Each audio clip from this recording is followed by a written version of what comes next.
Je vais regarder ça. Nous allons regarder celui-ci. La grandeur est une malédiction. Pour atteindre la grandeur, il faut souffrir. Cela n'a jamais été autrement. L'histoire est remplie d'hommes qui ont changé le monde. Philosophes, artistes, scientifiques, visionnaires. Leurs noms sont gravés dans le temps. Leurs héritages sont immortalisés. Et pourtant, quand on regarde de plus près, un schéma se dessine. Isolement, folie, tragédie.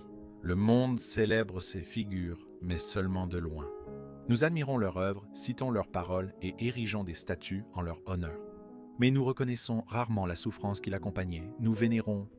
Je me demande si les grands hommes apprécient leur vie. Comme les personnes dont nous nous souvenons, si tant est qu'elles. Je pense qu'il existe un niveau de grandeur qui devient insupportable et déplaisant. Marc Aurèle, Jules César, Socrate, King, je ne sais pas. Ont-ils aimé leur vie? Je l'ignore. Alexandre le Grand. Je pense qu'il y avait un niveau de pression chez eux qui faisait qu'ils ne profitaient pas de la vie qu'ils menaient. Markiplier, je pense que c'est différent. Je ne mets pas Markiplier au même niveau que Marc Aurèle, d'accord? J'adore Markiplier. Je ne pense pas que Markiplier restera dans l'histoire comme l'un des grands. L'un des grands de YouTube, ça c'est sûr. Je ne pense pas qu'on enseignera Markiplier dans les livres d'histoire dans 500 ans. Mais je pense quand même qu'il est génial. Oui, comme des personnages historiques, non? Ils ont un tel niveau de stress. Et c'est pour ça que j'aime. Je ne l'ai toujours pas fini après tout ce temps. J'en suis aux 3 derniers chapitres. Les méditations de Marc Aurèle. C'est essentiellement un document sur sa vie à travers ses propres journaux, qui n'étaient jamais destinés à être lus par quelqu'un d'autre. Traduit et, tu sais, un peu compilé en une lecture condensée par chapitre, généralement avec beaucoup d'analyse de la part de celui qui l'a traduit. Et il écrit sur la façon dont il doit rester ancré, et il essaie de l'être. Et je ne dis pas que Marc Aurèle était un grand homme en soi, mais il écrit constamment dans ses journaux. Si tu ne sais pas qui était Marc Aurèle, c'était un empereur romain, tu sais, il y a des milliers d'années. Mais quelqu'un qui fut l'une des personnes les plus puissantes de son temps. Et comment il a lutté contre le fait de se perdre lui-même, pas dans un sens stoïcien, mais plutôt comme je suis tellement puissant, j'ai tellement de responsabilités, je perds mon humanité. Comme si je n'étais même plus une personne. Je ne suis qu'une silhouette, une tête, quelqu'un avec tant de responsabilités. Comme être Léonard de Vinci, être purée, comment il s'appelle? Quelque chose Chaplin, comment il s'appelle? Charlie Chaplin, par exemple. Quelqu'un d'hyper célèbre, un grand de son époque, Charlie Chaplin. C'est-à-dire, la pression est telle que tu n'es plus un animal de zoo, mais tu deviens un personnage, un individu qui n'est plus lui-même. Et je pense que cela s'applique même à toute personne célèbre, à toute personne reconnue, à toute personne considérée comme grande. Et toi, même moi parfois, je ne pense pas être célèbre du tout, mais j'attire l'attention et je pense qu'il y a un personnage de moi, et puis il y a moi. Et je pense qu'en ce moment, j'arrive bien à séparer les deux, ou plutôt à les mélanger d'une manière qui me permet d'être à l'aise avec moi-même, tout en exerçant le métier d'influenceur sur les réseaux sociaux et en gardant mon côté humain, mon humanité. Dès le début, j'ai affirmé être narcissique et une mauvaise personne. Je pense que je suis tombé dans le piège de devenir le personnage de Joe Bartolozzi plutôt que d'être moi-même. Je pense m'en être sorti grâce à Brooke et à la philosophie, mais aussi en observant certaines personnes. Je ne veux pas, tu sais, étaler ça ou faire comme si je connaissais les gens, mais comme Jack Doherty, tu vois. Et il y a ces gars qui ont un peu l'impression de vivre le personnage. Et un exemple courant, c'est Jim Carrey. Jim Carrey dit que Jim Carrey a un peu perdu la tête à certains égards. Mais quelque chose que j'aime dans ce qu'il dit, en dehors de toutes les choses folles qu'il peut dire par-ci par-là, c'est que Jim Carrey affirme que Jim Carrey est un personnage. Il a inventé ça, ce n'est pas lui. Beaucoup le trouvent fou quand il le dit, mais je comprends. Il dit que le personnage et l'acteur que Jim Carrey était, la vie qu'il a menée, c'était une façade qui cachait le vrai lui, celui qui essayait vraiment d'exister. Il a dû vivre un personnage que les gens le poussaient à être, Monsieur Beast aussi. Je pense que Monsieur Beast est en train de devenir une idole. Je ne pense pas que lui, pas qu'il ne soit pas humain, mais je pense qu'il ne peut pas vivre. Chaque partie de sa vie tourne autour de son travail. Ce n'est pas qu'il vit son travail comme le ferait un syndicaliste, mais il devient un personnage que les autres voient plutôt qu'un individu qui existe par lui-même. Il est une figure, pas un homme, n'est-ce pas? Et je ne le méprise pas, je ne le critique pas du tout, mais c'est comme si toute sa vie était monétisée. Toute sa vie est diffusée. Toute sa vie tourne autour du succès sur les réseaux sociaux, de son image et de l'intérêt qu'il suscite, ainsi que du nombre de vues générées. C'est un peu comme à l'époque, hein, avec des figures ça, comme Léonard de Vinci, Marc Aurèle, Jules César. Tous ces types, en fait, ils sont devenus Jules César n'a jamais été un homme conscient. Jules César a dû devenir Jules César. Il n'a jamais vraiment été une personne, si tu vois ce que je veux dire. Il a existé, mais il n'a jamais pu être lui-même. Il est devenu un personnage dans une histoire de la vie, n'est-ce pas? C'est un vrai humain qui a existé, mais qui a vécu une vie fictive, comme s'il devait vivre dans un fantasme. Il n'a jamais pu vraiment être réel. La grandeur n'est pas une bénédiction, mais un fardeau. Ceux qui l'atteignent le font souvent au détriment de tout le reste. Leurs relations, leur paix, parfois même leur santé mentale. Nietzsche l'avait mieux compris que beaucoup, celui qui lutte contre des monstres. Ce youtubeur roule avec Nietzsche, hein. Ouais, j'en suis fan, j'en suis vraiment fan d'ailleurs. Doit éviter de devenir un monstre lui-même. Je me suis abonné à ce type. Il a été consumé par ses idées, repoussant les limites de la pensée humaine pour finalement sombrer dans la folie. Ah oui, il a complètement perdu la tête avant de mourir. Mourir seul et oublié. Ses paroles façonnent l'avenir, mais il ne vivra jamais assez longtemps pour le voir. La quête de la grandeur n'est pas un chemin vers l'illumination, c'est une guerre contre la médiocrité, contre les attentes de la société et plus dangereusement encore contre soi-même. Désirer la grandeur, c'est désirer la souffrance, car la véritable grandeur ne vient pas sans sacrifice. Mais la grandeur n'est pas seulement une quête, c'est un exil. Plus tu montes haut, plus tu deviens seul. Plus tu comprends, plus tu te sens déconnecté, et plus tu t'adaptes.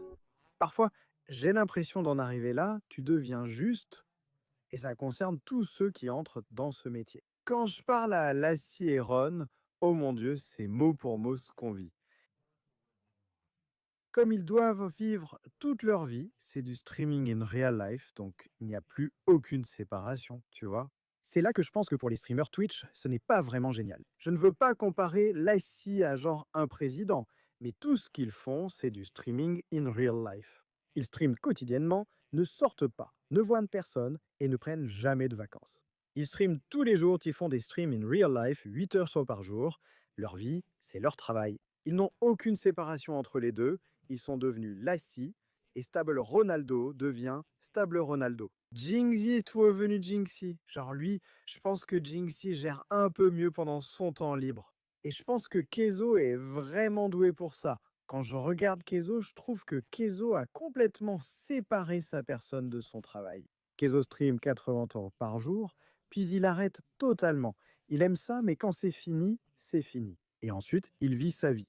Et je pense que beaucoup de gars au sommet de Twitch et de YouTube, en général, vivent à fond leur personnalité et qu'il n'y a aucune séparation entre l'individu et le personnage. Ou au moins une intégration compromise, tu vois. Je pense que j'ai réussi à atteindre ça, où c'est comme, c'est mon boulot, je fais ça, et ensuite j'ai fini, je vais faire d'autres trucs. Mais c'est comme Lassie, Ron, Jason Lewin, eux, ils vivent leur personnage. Ils doivent être ce garce-là tout le temps. C'était super de leur parler, je ne les critique pas, mais ils atteignent une telle popularité, même Kai Cenat, qu'il doit devenir le personnage Kai Cenat. Il ne peut pas être Kai, il ne peut pas être lui-même, il doit être le personnage qu'il est en stream. Et c'est comme ça qu'il doit vivre, et c'est vraiment flippant. Pourquoi tu les critiques? Nat, je ne les critique pas. Tais-toi. Pourquoi Nat veut-il me provoquer? Speed? Oui, vraiment. Je pense que quand tu atteins ce niveau, comme iShowSpeed, il vit une vie où il doit enchaîner les tâches pour ce que iShowSpeed doit supporter. C'est comme si tu jouais un personnage, et je ne dis pas qu'ils sont faux, je dis juste que c'est comme si le public leur imposait ce rôle presque, où tu dois être ce gars-là, tu vas être ce gars-là, et puis 20 ans passent en un claquement de doigts, et ils regardent en arrière et se disent « Putain, qu'est-ce qui s'est passé ?» Et c'est ce que je pense que Jim Carrey, je crois que c'est ce qui est arrivé à Jim Carrey. Il reste toujours dans son personnage. Tout le temps, il n'en sort jamais. Et quand il en sort, il se dit « Oh mon Dieu, ça fait 30 ans. » Tu te rattaches à ceux qui t'entourent. Les masses aiment l'idée de la grandeur, mais elles en veulent à ceux qui l'atteignent vraiment, parce que la vraie grandeur ne se conforme pas à la norme, elle la défie. Et la société ne tolère pas ceux qui pensent au-delà de ses limites. Prenez Friedrich Nietzsche, un homme dont la philosophie a bouleversé les fondements même de la morale, de la religion et de la pensée conventionnelle. Il a écrit sur l'Übermensch, l'individu qui transcende la masse, qui crée ses propres valeurs, qui s'élève au-delà des contraintes de la société, mais ce faisant, il s'est condamné à la solitude. Ses idées étaient radicales, terrifiantes et profondément incomprises. De son vivant, il était considéré comme un fou, un penseur dangereux. Son œuvre a été ignorée, ridiculisée, voire condamnée. À la fin de sa vie, il avait tout perdu. Sa réputation, sa raison, sa place dans le monde. Il a passé ses dernières années seul et fou, abandonné par ceux-là même qu'il avait cherché à éclairer. Ce n'est qu'après sa mort qu'il a été reconnu comme l'un des philosophes les plus influents de tous les temps. Mais qu'est-ce que cela changeait? Il n'a jamais vécu pour le voir. Les plus grands esprits meurent souvent incompris. C'est le paradoxe de la grandeur. Le monde vénère les grands, mais seulement lorsqu'ils ne sont plus là pour en être témoins. La grandeur n'est pas un choix, c'est une affliction. Elle ne vient ni de l'équilibre, ni de la modération, elle vient de l'obsession. Une force implacable qui dévore tout sur son passage. Les grands individus ne sont pas juste ambitieux, ils sont consumés et ne se contentent pas de travailler dur. Ils sacrifient tout. Schopenhauer a dit « Le talent touche une cible inaccessible aux autres. Le génie vise une cible invisible aux autres. Ceux qui voient au-delà du présent ne sont jamais compris à leur époque. Le monde ne reconnaît pas le génie de son vivant. Il ne le pleure que lorsqu'il a disparu. Prenez Vincent van Gogh, un homme qui s'est entièrement consacré à son art, produisant plus de 900 tableaux dans une obsession fiévreuse. Il a vécu dans la pauvreté, souffrant de graves troubles mentaux, rejeté par le monde même auquel il essayait d'apporter de la beauté. C'est fou, il n'était pas populaire à son époque. De son vivant, il n'a vendu qu'un tableau, une seule. Il est mort en croyant qu'il était un échec. Et c'est comme s'il avait, et personne ne sait, ou plutôt personne ne le sait. Il ne le saura jamais. Convaincu que l'œuvre de sa vie n'avait abouti à rien, ce n'est qu'après sa mort que le monde a décidé qu'il était un génie. Ses tableaux sont devenus inestimables. Des musées ont été construits en son nom. La même société qui l'a ignoré de son vivant l'a transformé en légende une fois qu'il n'était plus là pour en être témoin. La grandeur ne te laisse pas de répit, elle te brûle vif. Et pourquoi ? Quel est le but de la grandeur si elle n'apporte pas le bonheur?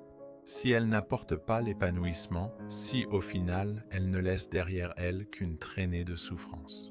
Voici la vérité, la grandeur ne concerne ni le succès ni la reconnaissance. Il ne s'agit pas d'épanouissement, il s'agit de sacrifice. Et ceux qui la recherchent doivent être prêts à tout perdre. Si l'obsession est ce qui pousse quelqu'un à la grandeur, l'attente est ce qui le détruit. Parce qu'au moment où tu deviens grand, tu ne t'appartiens plus. Tu appartiens à l'histoire.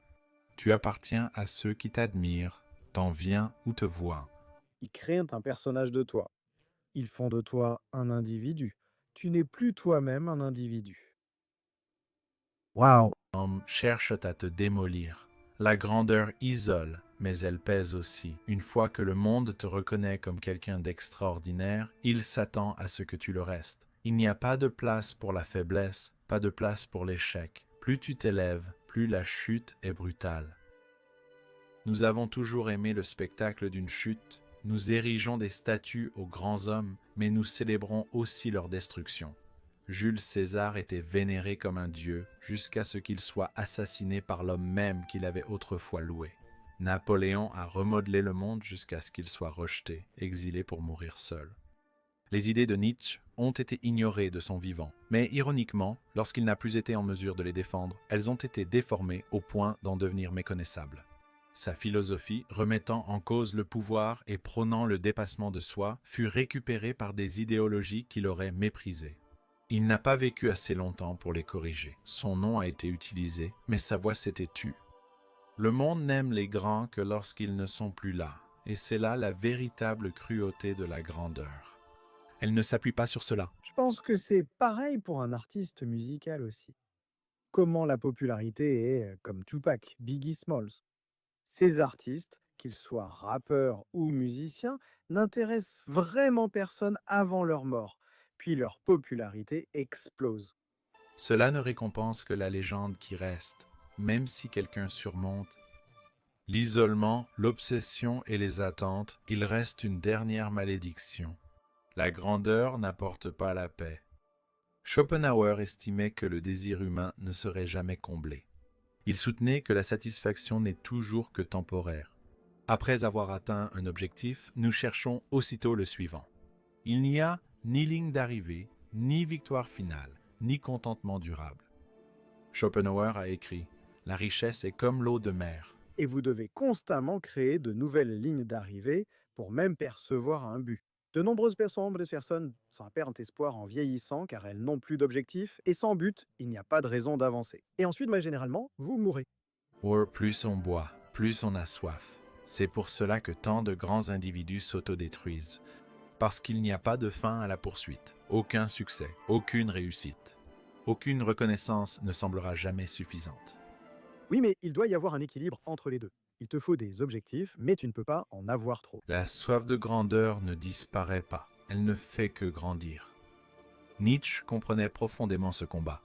Toute sa philosophie était centrée sur le devenir, sur le dépassement constant de soi. Il rejetait la complaisance, croyant qu'au moment où l'on cesse de lutter, on devient stagnant, faible. Mais cet état d'esprit est à la fois libérateur et emprisonnant. S'il y a toujours une montagne à gravir, il n'y a jamais de repos. C'est pourquoi beaucoup des plus grands esprits sombrent dans la folie, l'addiction et l'autodestruction. Plus ils accomplissent de choses, plus ils réalisent que cela ne sera jamais suffisant. Plus tu accomplis, moins tu réalises que ce n'est jamais assez. Plus tu réussis, plus de nouvelles perspectives s'ouvrent à toi. Plus tu réussis, plus il y a de succès à atteindre. Une fois que tu accomplis une tâche, ça en ouvre 4 autres. Tu accomplis ces 4-là et ça en ouvre 8. C'est comme si tu étais dans une quête sans fin pour terminer des choses et que tu n'arriveras jamais à tout finir. Et ainsi, le cycle continue jusqu'à ce qu'il les consume complètement. Mais si tout cela est vrai, si la grandeur isole, consume et exige plus qu'elle ne donne, alors pourquoi les gens la poursuivent-ils encore? Pourquoi? Oppenheimer en serait-il un? Je pense qu'Oppenheimer est l'un des meilleurs exemples. Oppenheimer a consacré sa vie à un travail qui a fini par tuer des centaines de milliers de personnes, ce qu'il ne voulait pas voir arriver. Mais en gros, ils ont financé ses recherches en s'en servant, vous voyez, pour arriver à leur fin. Et puis il est mort, vous savez, triste, complètement déshonoré et seul. Et jeune en plus. Et puis les gens regardent en arrière et l'apprécient, mais à l'époque, tout le monde le détestait. Malgré la souffrance, beaucoup sacrifient volontairement leur paix, leur temps ou leur santé mentale pour espérer obtenir quelque chose. Comment est-il mort? Je crois d'un cancer du poumon. Il fumait beaucoup. Ah, enfin, un cancer de la gorge. À cause du tabac. 62 ans. C'est jeune. Pas jeune, jeune pour mourir. Quelque chose de plus grand, peut-être parce que l'alternative est pire. Rejeter la grandeur, c'est accepter une vie ordinaire, vivre et mourir sans être remarqué, oublié par le temps. La plupart craignent cela plus que l'échec, car même si la grandeur n'apporte pas la paix, au moins... Je pense que c'est vraiment ça. Je pense qu'être... Si tu vis et que tu n'es pas grand, tu es oublié. Et c'est ça ta peur. Mais si tu vis pour être rappelé, alors tu ne vis jamais vraiment en premier lieu. Tu n'as jamais l'occasion de découvrir ce que c'est que vivre. Tu ne fais qu'expérimenter l'obsession et l'acharnement. Cela offre un sens, une lutte, un but, une chance d'être rappelé, même si ce n'est qu'en tant qu'avertissement. Ou peut-être que c'est parce que la poursuite elle-même est enivrante. La grandeur ne satisfait peut-être jamais, mais l'ascension, la lutte, l'ambition, l'obsession donnent à la vie une dimension plus grande qu'elle ne l'est réellement. Certains préfèrent brûler en poursuivant quelque chose d'extraordinaire plutôt que de s'éteindre dans le confort. Et c'est là le dernier paradoxe. Nous connaissons le prix à payer. Nous savons comment cette histoire se termine. Et pourtant, à travers l'histoire, Oui, c'est comme s'il y avait des gens qui affirment que tous les hommes, et vous savez, Les humains en général, au fond d'eux, souhaitent mourir d'une mort glorieuse, Les Shuai-Jing ont donc quand même choisi de poursuivre la grandeur. comme une vie triomphante qui atteint un sommet et mène à votre grandeur. Pas parce qu'ils s'attendent au bonheur, mais parce qu'ils croient que la souffrance en vaut la peine. Alors, sachant tout cela, je vais te poser une dernière fois la question. Veux-tu toujours être grand? Je pense qu'il faut trouver un équilibre. C'est pourquoi je dis que je ne pourrai jamais. Non, non. Il y a un certain niveau à ça. J'ai toujours dit qu'il y a des gens qui diront tu mens parce que tu n'atteindras jamais ce niveau. J'aime la communauté que j'ai. Je pense qu'il y a un moment où ça devient trop grand. Je pense que la communauté de Kaisena est trop grande. Je pense que ces gars-là ne prennent pas de plaisir à le faire. Peut-être que, oui. Moi, non. J'aime là où je suis. Tu sais, hein, j'aimerais bien, tu vois, peut-être augmenter le nombre de vues, mais garder cette communauté. Tu sais, je pense que c'est une bonne ambiance. Je pense qu'il y a un moment où ça devient un peu déraisonnable. Mais ouais.